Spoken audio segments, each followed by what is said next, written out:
Hi, it's Colleen Schmidt, and I'm here today to present the full moon, which will be occurring on January 28th, 2021. So we're about a week away.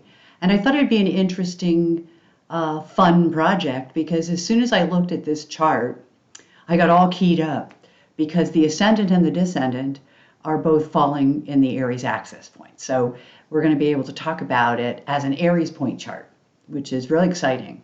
And I want to point out that although I may be looking at Washington, D.C., I am not in this venue doing this for political reasons, but Washington, D.C. is kind of a central location for those people who live on the East Coast.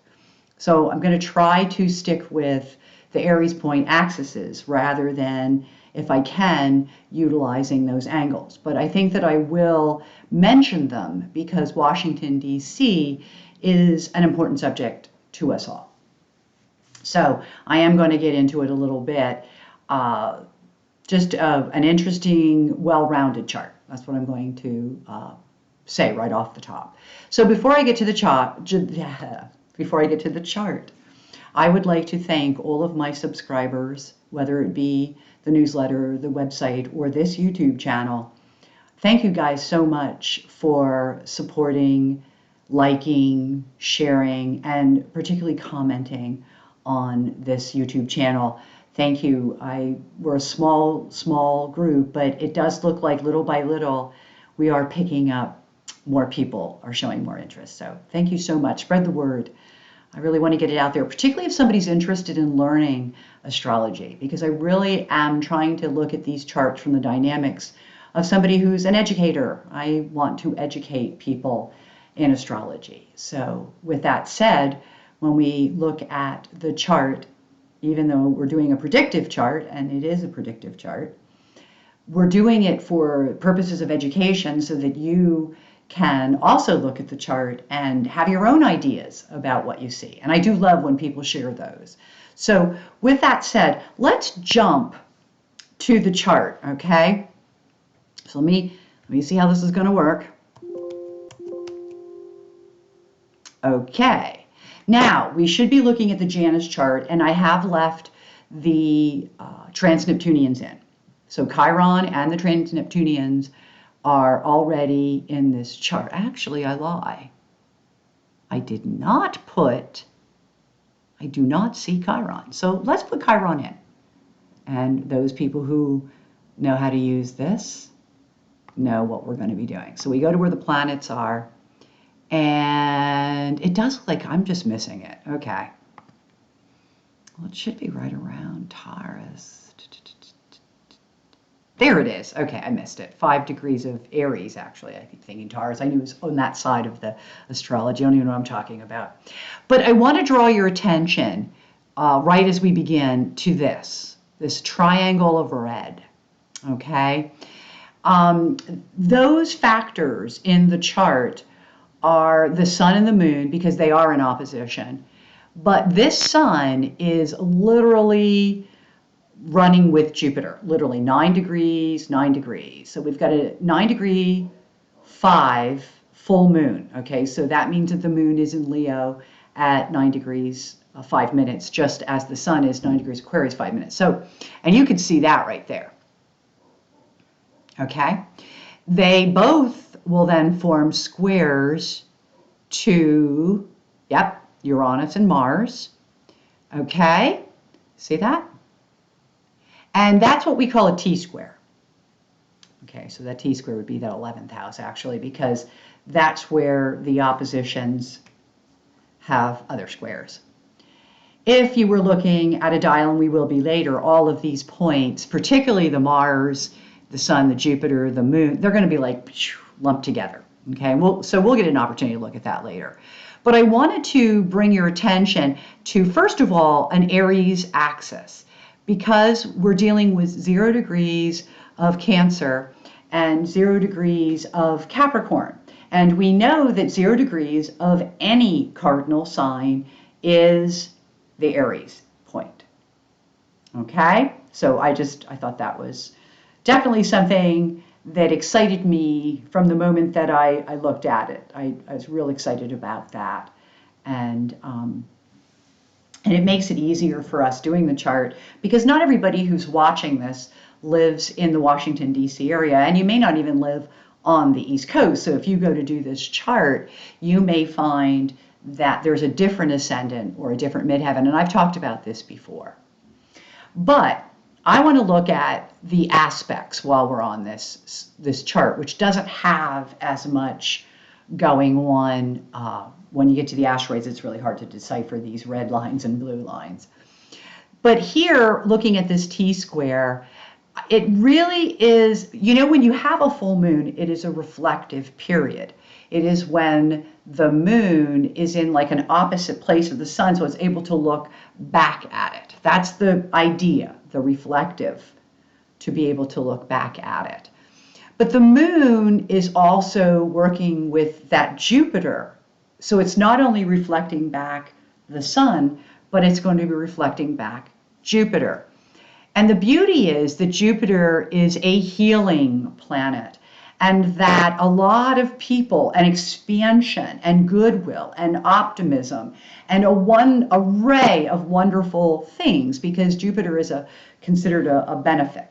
It's a beneficial, okay? It's not a malefic.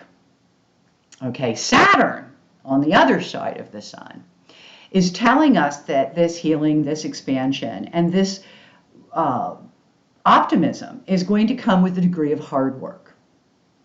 Whenever the sun is in conjunction with Saturn, and this could be a personal chart, you're looking at more responsibility.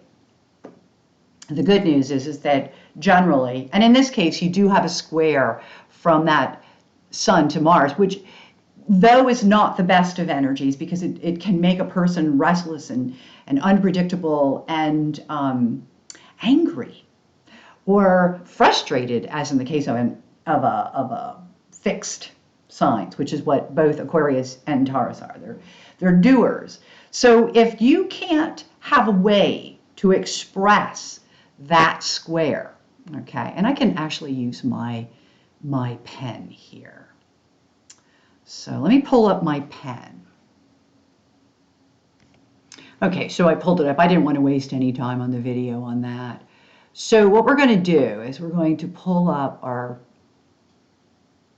I like working, you know, making the mouse a pen. I have a pen too, but you really couldn't see it. So you know, I like working with the pen if I'm using some other aspects of the computer, but here for our purposes, I think the cursor does such beautiful work. So here we are, and we see, okay, so we're talking Sun and Jupiter, and we're talking about the moon. Look at that 9. See how important 9 degrees? And then it just goes right to 10. So these are the important, this is what I'm looking at in this chart, these placements. And right now, if you pull in the Saturn, and that's where I was with this conversation, and you see, you know, when you have a Sun Saturn, it's more responsibility, always. And so there's, in many ways, a lot of people right now are picking up more responsibilities, or they have more responsibilities.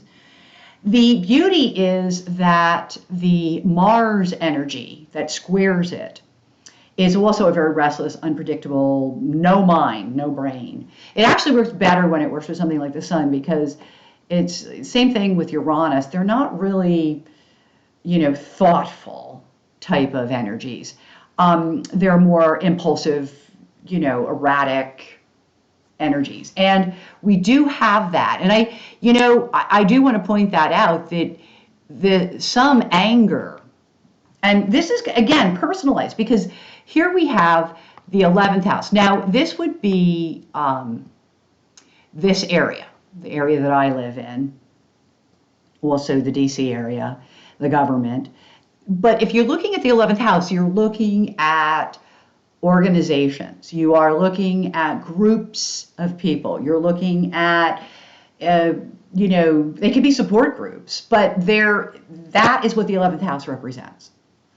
And when you even look at the dynamics of this house to this house. And I do want to look at that. You know, we don't have any arrows because these happen to be trans-Neptunians. Actually, all of them. But we're going to really work with these two. And look at that cross I just built. Okay, let's take a break here. We had a little technical difficulty already taken care of. So let's proceed on with our grand cross. So as we're talking about this, I want to note that this impulsive, erratic energy is in the house of groups, organizations. But there's a dynamic that happens between the 11th and the 5th house. And I'm using those two as an example, but realize that Mars and Uranus are running in opposition to Apollon and Poseidon. And a couple of things here to note. The 5th house is individual expression. So there's the dynamics of being a part of the group, but that doesn't really allow for a lot of individuality when you're in a group. There can't be a lot of different opinions when you're in a group. Okay. Well, we have that dynamic, but here's the dynamic that is going to mean something to everybody, regardless of where you live in the world. Apollon and Poseidon are in opposition to Uranus and Mars, and Apollon is many. So it acts sometimes like Jupiter, but on steroids. Apollon is more affiliated with business than maybe Jupiter, but Jupiter is very optimistic. Both are considered expansive and more beneficial, with the exception of, you know, the problem with Apollon is you could have a problem, you could have an angry individual, okay, right here, but you're going to have more than one of them. There will be many, because Apollon also points to that concept of more than one. Poseidon it's the gamut. It runs from light and mirrors to propaganda and spiritual education, or that whole idea of being spiritual. So there's that concept involved in all of this, where there is this whole element here of there's so many propagandas, there's so much more clarity. I mean, you know, one of the things that anger. Okay, let's look at this. Okay, so we have it's somewhat misdirected anger because of the Uranus, although I don't think people would always think of it that way. But Uranus is just kind of throws it all out there, and Mars is angry, and it's almost as though what we're looking at is the changes, the transitions that we're going through as people are inciting anger in the groups. And again, it could be happening through media, social media. Okay. So, and I've talked about that before. I've talked about that group anger because they've been in aspects with each other. Okay. Now, the chart forms something really interesting. It's like we're looking at a star. Okay. Because right here in the middle is that Aries point. Okay. So you have these crossings. So we have the 11th house, the 8th house, the 5th house, and the 2nd house. What's interesting is all of the houses are affiliated with one another. Okay. Notice there's 2 houses between everything. Okay. So you get these houses, like this 8th house is really full. You know, 8th house is really an interesting house. And again, I don't want to stick on the houses too much, but it is, think of this as I own, I am worth. Okay. This is we are. Okay. So if you're talking finances, you would be talking about individual finances versus, say, the finances of a household, the finances of a corporation or a company, here we are, or a group, rather, because sometimes corporations can fall up here. But it is about other things as well, like the not just resources, but the issues that people have. That's why people who are psychologists have such strong eighth houses. I mean, if somebody were born during this chart time, I would say they'd have a really good head start toward either being some kind of detective, some kind of psychologist, because that's what the eighth house really does. It kind of roots, I think that's a really good way of putting it, kind of seeks out, pulls up things, whether you're doing it at an individual level when you're counseling with them, or if you're doing it for as in the case of finances, it would be like taxes. And so in other words, the culmination of, the totality of. And the one thing that you get right here is that, well, Venus is there, which is great. And the Venus-Pluto is still very viable. It is both planets are at 25 degrees of Capricorn. And it kind of indicates that the view of money, how we make money, but our concepts of Venus are probably transforming. And as they should, because if we're leaving an Earth age, if we're leaving the age of Capricorn, we're moving then into the age of Aquarius. Well, I don't believe that money will have the same impact in the next age. I'm not, always it's nice to have, but I don't think that it's going to have I just think it's going to be a more equitable world, and there isn't going to be so much disparity between rich and poor. And I think that's starting now. The other thing about Pluto, Venus, is that there's a real intensity on financial, economic type, information.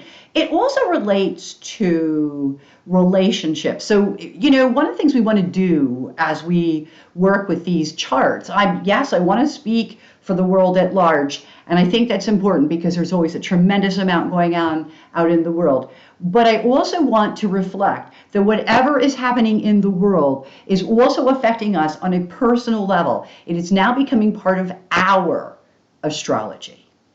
So this Venus-Pluto could be talking about the intensity of a relationship, or the effects of a relationship, or how one party within a relationship could be manipulative, or there could be power struggles.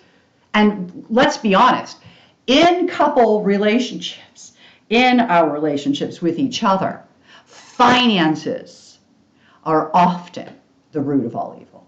Just want to say that. So you are looking at, this can also be intense business partnerships that are coming about. I've said this at the beginning of this pandemic when I started doing a lot more videos. I've been actually doing videos. I was actually surprised to see how many years I've been doing this, my first ones, but I didn't do them regularly until, I'm going to say, before the pandemic. So I kind of saw a lot of things coming in, and I can tell you that the dance of Pluto is about transformation, and the relationships that are coming together now, probably very unique in that way, whether they're business, they're romantic, whether it's for a project. But it feels to me that the Pluto aspect here is really, there's a lot of power here. And it's so funny about Pluto because when it's gone, we're going to miss it. That is the idea of Pluto. It's just like, oh my God, I can't stand it, because nobody controls Pluto. And what's interesting about these relationships are how the people are struggling for control, whether it be control of the money or whatever it is, okay? It's Pluto. Good luck with that, okay? So there is a saying in the Bible, the meek shall inherit the earth. I'm just saying, okay? There is something to be said about being big and powerful. It does sort of make you a magnet. for things and not all good things. So just a little bit of Pluto education there. Again, I don't want to dwell too much on the Uranus-Mars. It is what it is. It is uprisings. We do know that despite the fact that the majority of us are very happy about the transitions that have occurred in our government, there will still be a lot of people who have listened to propaganda, because honestly, I even got a comment on one of my chart. I don't even remember which one it was. Maybe it was the inauguration chart. But, you know, something about welcome to a fascist country. Whoa! Were you here for the last 4 years? I don't understand, okay? But there are certain news outlets, there are certain, I won't allow in the house. I don't want them around me. I don't believe that they are factual.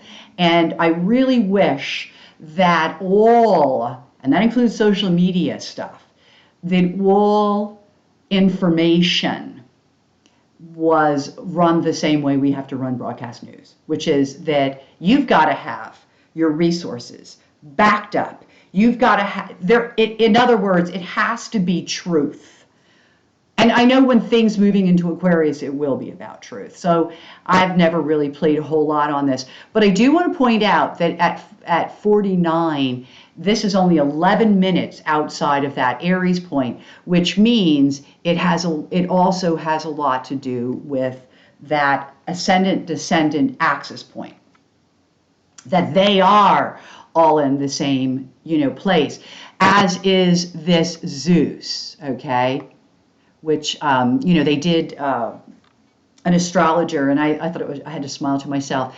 They did a big firework display. We can't have a real inauguration due to the pandemic, but I think they did a beautiful job. But I like that, there was a big firework display. Well, the firework display was probably awesome because Zeus is in the Aries points. And of course, it was something that somebody pointed out as a really good use of that energy, and it really is a good use of that energy. But realize that Zeus and Poseidon is also about rallying up groups, okay? Now, I don't know what is going to happen as we proceed into the future. I have talked about the fact that we have not yet had our Pluto return. It's on its way. It's coming. The beauty is once the hits begin to happen, it eases up. It's much worse going into it when it's Pluto. At least that's been my personal experience as an astrologer. The aspects, though, here still point to an angry or organizations that are, it's interesting because they keep talking about how it was very organized, the insurgents that we faced on the 6th was organized. And yeah, I'm sure it was. But how well organized can it be with Mars and Uranus in there? Which means that even amongst their ranks, I think things are not as smooth as they would like. Okay? You're not talking about something that's being led by a brain. This is something led by impulse. In the case of Uranus and Mars, it's like, let's have a revolution because I'm mad. But that's truly what's happening. Or I heard something in the news, so now I'm angry and I'm going to respond. Okay. Now, for those of us who want to use this energy in the most positive way that they can, then what I'm going to say to you, and let's start at the beginning with this, because I think that would also be a really good thing to do. I would say to you that we can use this Mars-Uranus to free ourselves, because that's what Uranus is, okay? So I'm going to do this again. I'm going to go back to my tool. Oops. And I'm going to select again Uranus. But this time I'm going to tell you that Uranus is about an increase in freedom, an urge for freedom. We have an opportunity to change our life I know it's a square because it's work. This isn't going to happen easily. This is something that's going to take work, okay? In some places it will take, I actually did it. And yes, it was a tremendous amount of work initially. It still is. I have to work very hard to continue to build up the second business because I'm letting go of a business. I'm freeing myself. And yes, it is freeing for me to do that. The other thing is I'm going more on the computer, Uranus. So there is a transition happening. I am not the only one. I am one of millions, if not billions of people who are in the same place. So you see that. I am optimistic. Of course, I work in the arena of teaching, regardless of what I do, which is also ruled by Jupiter. But I have to figure out my voice. I have to figure out how this works. You have no idea how long it took me just to set lighting for today. It is work. But it is the direction I would like to go, and I enjoy the people, my camaraderie within my circle. Mars is motivating me. The breakdown of the old jobs is forcing me to do this. I'm not old enough to retire.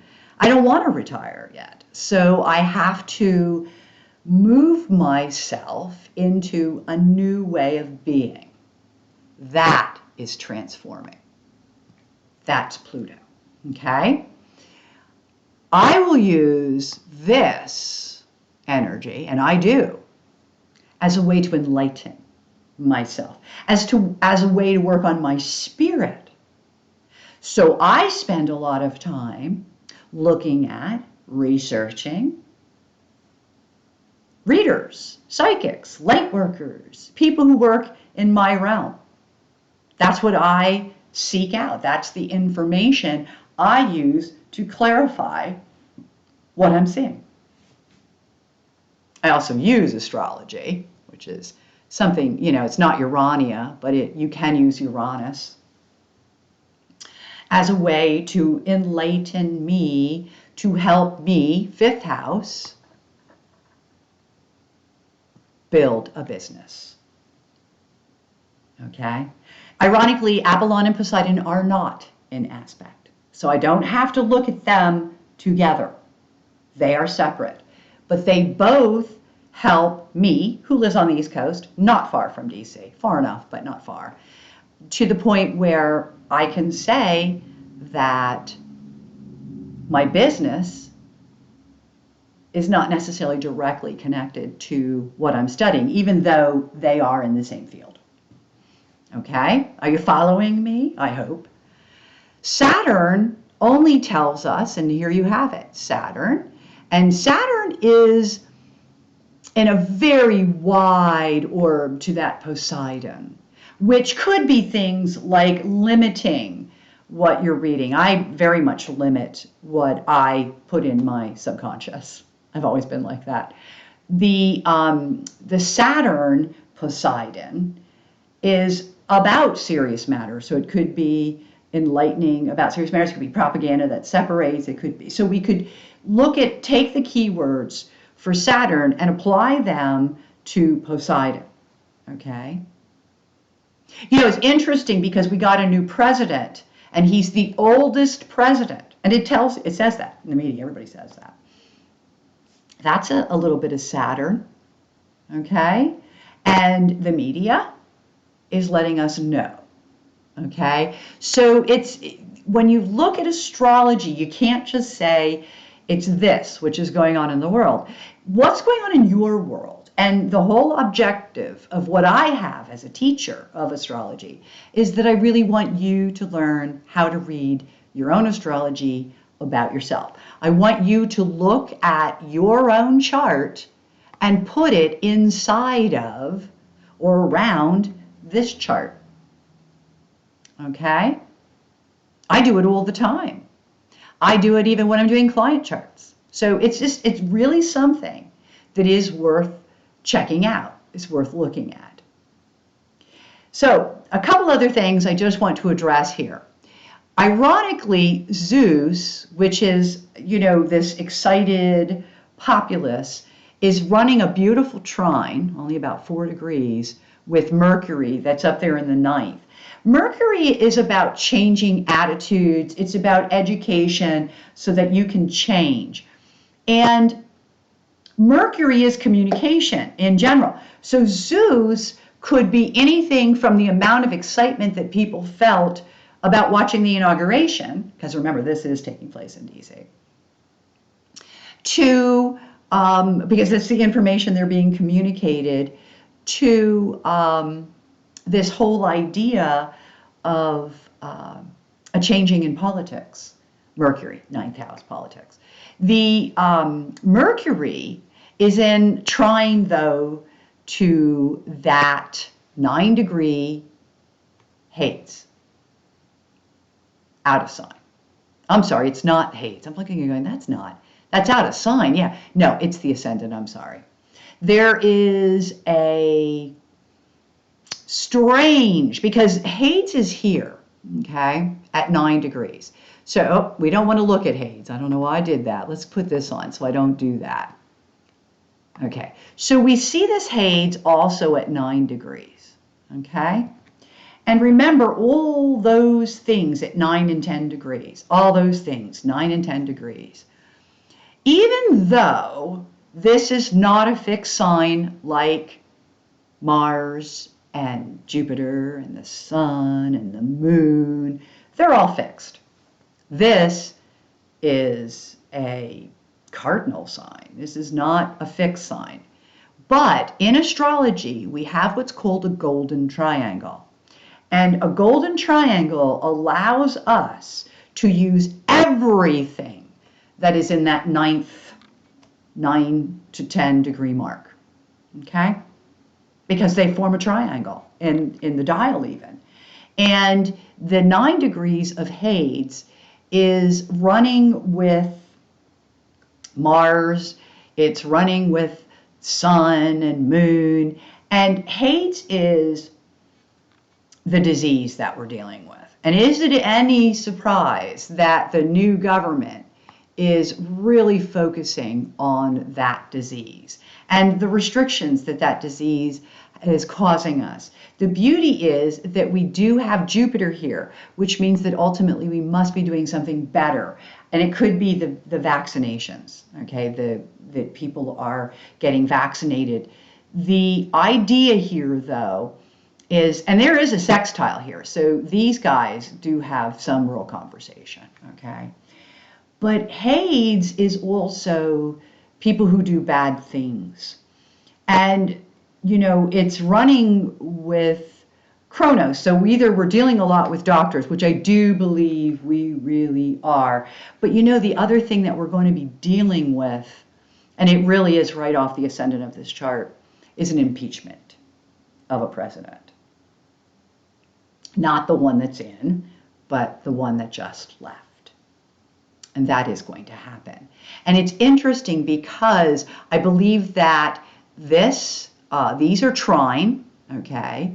So Poseidon is trine, media, okay? The media using, they're going to use it one way or the other, depending on what kind of media it is, and they will.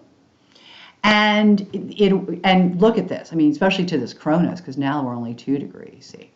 So we have the idea of somebody who is a bad leader, okay? That's what it means. You know, a Chronos is a leader, it's an authority, but it's running with Hades. Unless it's a specialist in disease, which would be a doctor.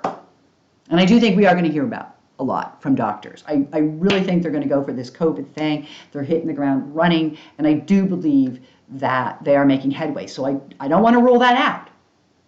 But we have a president who just did some really awful things. And I really only, I honestly believe that the public in general, I happen to know a little more.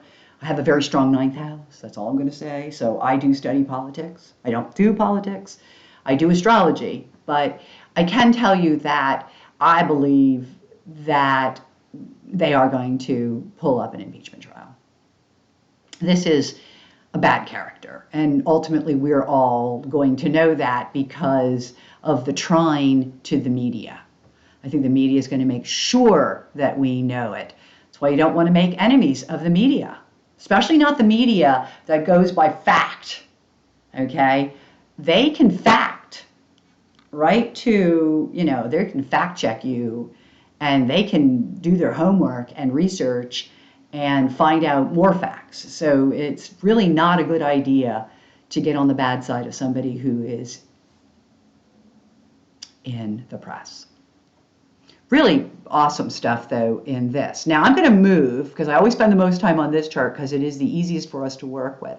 I'm actually going to move to the next chart. Oh, can't do it until I get out of there. See what I mean? I like it because I can't accidentally pull something up. But by the same token, when you want to pull up things, that's tough, too. Okay, so here's our second chart, a lot fuller. And a lot more going on, and there's a lot more I want to talk about, okay? I had pointed out that the hidden enemies are in the 12th house. So I'm going to go to my tools again. We're going to stay on this chart for just a second. So the 12th house is hidden enemies, and the first thing that jumps out asteroid-wise is this Psyche, okay? And Psyche is not a great thing to have here. Fortunately, it's in aspect to the Ecuadorian ascendant. It's in aspect to the nodes, wide 7 degrees. It doesn't have anything to do with, thankfully, our ascendant. I did want to talk about it because it's running with another asteroid, and I'm going to look her up right now. Oh, let me just, there we go. I always put stuff on top of my papers. So right now I'm looking in Gemini, where Psyche is. And Ophelia is less than a degree away. That's what I thought. Yeah, 10.3. That's a little over. It's 11.6. So the problem with that is that people are coming from a subconscious place, Psyche, and they're overreacting, Ophelia. Okay? So I think we're all going to see that at some point or another. So as we look at that 12th house, that's a little unnerving. And it's interesting because it's going to occur with connections. Note, it's not a wide orb, but it's, you could still say they're having an effect on one another. And so it's interesting, and being in the 12th house, you won't always see it coming. But it was one of the first things I wanted to talk about, because I think that I'm hearing things that I can't believe people are saying. And I know that part of it is this psyche, okay, this internal stuff. Ophelia also is psychic. Psyche is also about psychic stuff. Ophelia could be that some people who are very psychic might be kind of off the charts right now because it's an overreaction to everything.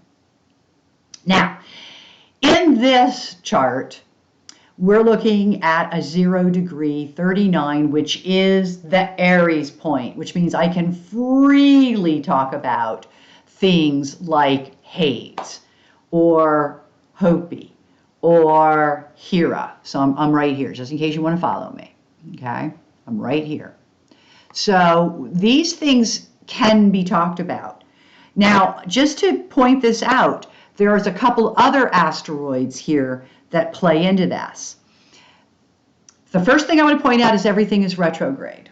So we're either talking about something that's already happened, retrospect, or it's acting in a way that is more subtle. But we are talking about things like, oh yeah. So it goes all the way to Eurydice. Okay, so in Eurydice, which is down here at the partner, there is this sense of dependencies where people depend on one another, especially in partnerships. And I talked about partnerships when I did the Janus and we were looking at the Pluto-Venus. Now I'm looking at partnerships and the concept of fairness with regards to Hades and Hopi. We're enabling people. There has been a big enabling. Okay, and I can't go so far as to the nodes because we can only go 10 degrees, okay? But this kind of says it all, that the dependency was on the higher authority. And the higher authority, Gandamine, is an enabler, has either been enabled or has enabled those people, those situations who are racist. And how unfair is that if you're a black or a brown person? Wow, that was pretty black and white, wasn't it? So despite the fact that that has already happened in the past, there are still going to be issues around racists in our country. So sad. So antiquated, in my opinion. So it's just, it's just one of those things. The fact is that we could read this in a personal way, and I'm going to just say this straight out, that AIDS is also mistakes, and that people will be attacked for their mistakes, and that people could even attack their partners who've been enabling them. So this is just quite this dynamic here. And how dependent are we as people on authorities, on the authorities? And that could be your boss, your parents. How dependent? How dependent are those people on you? And that's more of how we should look at it, which is more of an equate. If somebody's an authority, that's wonderful. They're a leader. We expect certain things from them. But we shouldn't always depend on them. We should learn to be self-sufficient. I talk about that all the time. So I'm just going to move around here a little bit.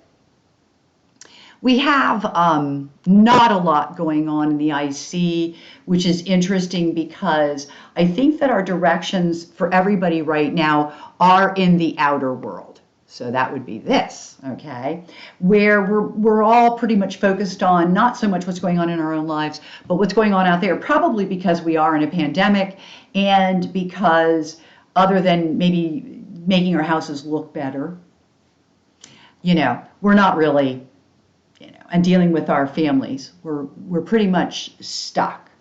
There just isn't a whole lot of gatherings and presentations out in the world. Now, when I get up here and I go the 10 degrees, and I'm going to do that here, even though I haven't talked very much about this, the Mercury is not on. So I do want to stress that. Mercury is not there. I would have to go to my asteroid list to find more asteroids to work with. We have a volcano there, which acts a lot like a volcanus, which is right here. And I think here it's just describing that there's a lot of pressure put on being alone or going it your own way or doing something your own way, particularly making sure you're getting what you're worth. Okay? That I do believe is what that is referring to. And that is a second house. We don't have to leave that related to the second house, but I can talk about it as a second house. The other thing is, though it's 10 degrees away, the volcanus is, or 8 degrees away, is in aspect to both the sun and moon right now. It is a conjunction to the moon. It's like an emotional have to. Emotionally, we're going to feel driven to something that is in the outer world. And in this case, it's not really the outer world. It's the world of the other, or the 8th house. Remember that house? We talked a lot about that in the last situation. So we're looking at, that's like an us versus them. It's also your money versus our money in relationships. So there is some pressures there. And I really do take that as a lot to do with the fact that here we go again, transforming what we do for a living, having to find new ways to make living, the fact that some people are doing literally without because they don't have, maybe they have kids at home and really can't take the time it's going to take to do even what I did to build up a new business. So that's a big factor. The This up here is interesting because Amor is talking about personal boundaries, and it's talking about love, and it's talking about unconditional love and how you can love somebody, but yet there's this sense of, I love you, but I cannot stand by and let it be okay that you act like this. So it's like kind of a conditions type of a thing. I can tell you that it is the masks, and I've said this before. They keep showing up, they keep showing up, they keep showing up. But without them, we have no outside life. So it is very imperative. The mask is the vehicle. And there's so much more we can do in life if we just learn to accept the mask. The Cassandra up there is that I think it's the mask mandates. I also think it's advice regarding how we handle this, and the mask keeps coming up. So they're not locking us down. They're just requiring more mask wearing. So I think that's really important to point out. Ceres is up there, not in aspect with any of this, but that has to do with caretaking. That has to do with us taking care of ourselves and caretaking for the rest of the world, because it is the 10th house. Now, again, if you live somewhere else, this is going to show up in another area of your life. And it's important to point that out. I also want to point out, even though it's not on the angle, the Isis to Mercury. That's like thinking about your siblings. That's about things that are going on with siblings. So you talk about family. That just like, bam, brings it all up. But it also reminds us that when we think about things, sometimes it's okay to compartmentalize, or sometimes it's the only way we can manage to get through things, or to communicate in pieces, to do things in pieces. Although that could also be directed toward how some of the angry people would have to communicate in pieces. The politic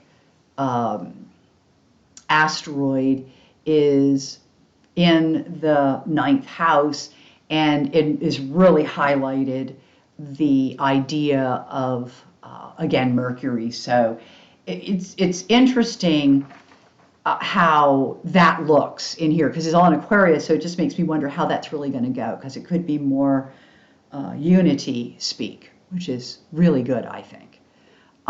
Then we get to, as we move on, this is really interesting, okay? So we have the 0 degrees of Capricorn, and we have a 0 degrees Capricorn Sappho. And Sappho is about bonding together, but it's about people that bond together because they have common interests, people that would be in the same group, and how they bond. And sometimes they're bonding because they're in the same group, okay? Somehow that's going to play out. Not sure how it'll play out, somehow in your life or mine. The other really interesting thing is this right here, 27 degrees. So 27 degrees should sound pretty familiar. Here's Isis.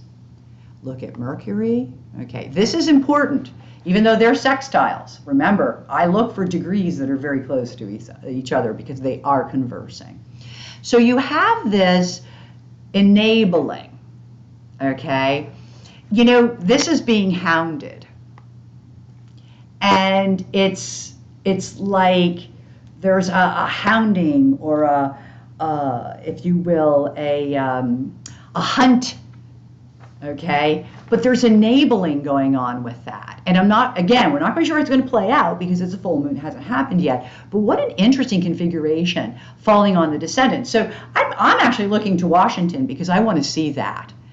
I want to see how that plays into some of the other things that are falling on the angles of this chart, which is really interesting.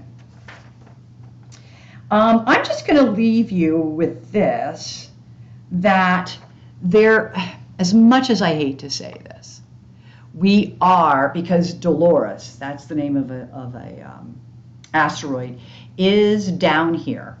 And I said this before, and I don't like making these kinds of predictions, but I think that we are still reeling from this disease, meaning that people are really going to die. It's so, so sad. And I want to say that maybe it was unavoidable, and I think that perhaps it could have been unavoidable, but was it? Because I always look at things like not a what if, because I'm an astrologer. It is what it is. It's not a what if. And so I do want to say that I do think that there are some things that are going on within the government itself, and this could be related to the COVID, but also could be related to the government. I think we have a real problem in government, and I do feel that way, because I believe that there are people in the government itself who are insurgents, who are rebellious, who are there to disrupt, destroy. And so that could also be a factor, that some of that is going to be discussed or talked about.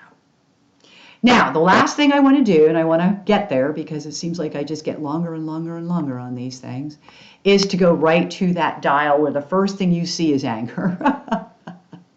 Right there. So anger is still an issue. All right? Anger is still an issue. But the surprises are the surprises of who is going to bond. That's beautiful.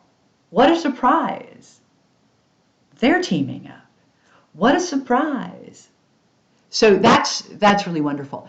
The other surprise that I think is going on, because I'm looking at Pandora, and it's hard to read this on a dial. Let me get a pen so you can view it with me. Okay. So here is Pandora, but Pandora actually is right here. Okay, where I greened it. This is Sappho, but actually Sappho falls right here.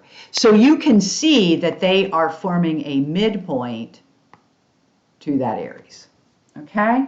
I love doing that. That's, I am good in math, so I'm not going to lie. I was good in math, I should say. As I get older, I feel like I'm slower. But I can tell you that the beauty of working with a dial is you don't have to do any math. You can do it by eyeball, and it's really wonderful. I talked a little bit about turning points in politics. It's still there.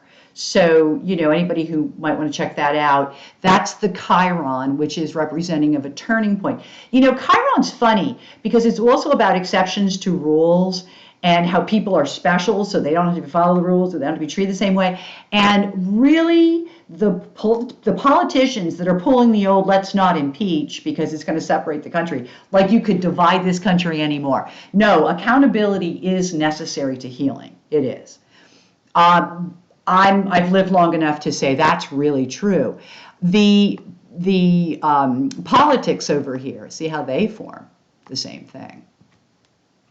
That turning point is also about how some people think they're just special and shouldn't have to follow the same rules as the rest of us. Okay? Which is also something that's going on in politics right now as we speak.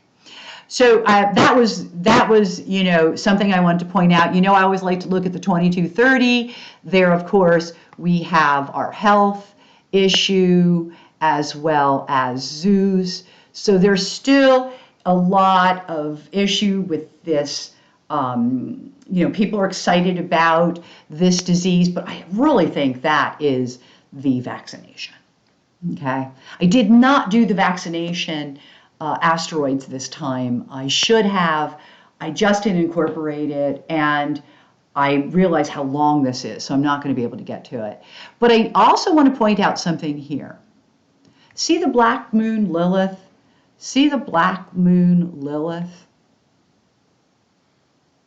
That's important because those black moons often represent the odd man out, or the one that's different, or in this case, the one that thinks they're special, or that they're, in other words, the black moon Lilith is sometimes considered the unsavory, the other, the however you want to look at it, and yet it shows up all over the Aries point, which I think is pretty interesting personally. Let's go for just one more down here. Just staying with that what they call the 90. So here we have the sun and Jupiter and moon right here. Okay. On this side, all right, just a little bit over that, we have Shiva. Okay. And this can play in just a little bit. Okay. They're not as good a midpoints. Here's another political, okay, setting up. By the way, the political is with the black moon. This is actually representing Poseidon. So I do want to correct myself while I can. Sometimes I look at these later and going, ah! That black moon is actually further, actually, I believe it's this way. Poseidon's at 14, so Poseidon is right there. So black moon would actually be coming, let me go back, it's coming from the other direction. So it's, in other words, all these things are close enough to be still considered part of this moon, okay? There's Poseidon. All right, so that means the black moon must be right here, okay? So the sun is over here. It's very hard, it's very hard. So the black moon is with Mars, the anger. Anger is not considered a good thing. The black moon, the unsavory. Okay. So we have that. We have, as I put in here before, decisions that have to be made by sun, moon, all of us for the betterment of our health is here with Shiva. Again, not the best, but Shiva is how things are destruction to build things back up again. It's also about withdrawal. So, but they play in through midpoints. They don't all play in. They're not all playing together, is how I should put that, okay? That Shiva is running with that ascendant, and you can tell that the ascendant is running with Mars. So I did want to point that out before I ended, okay? I hope that this was educational. So let me come back to you. Let me see if I can come back to you. I'm not always good at this. So I should be back. I just want to say thank you for being here. Thank you for allowing me into your life. It's getting so long that I want to run off, but I hope that you are learning. And if you have any suggestions, if there's charts you'd like me to do, if there's something in astrology you'd like me to talk about, or if the cards, let me know. I'd love to hear from you. I was a little perplexed this week because I did a lot in the last couple of weeks, but my day went and passed before I could do this because it wasn't really close enough. And I was like, what do I do? What do I do? So if you have an idea of what you'd like to see, let me know. I'd love to hear from you. And just in the meantime, thank you for being here, really. And thank you for allowing me into your lives. There's nothing I love more than teaching. So with that said, until we meet again, as always,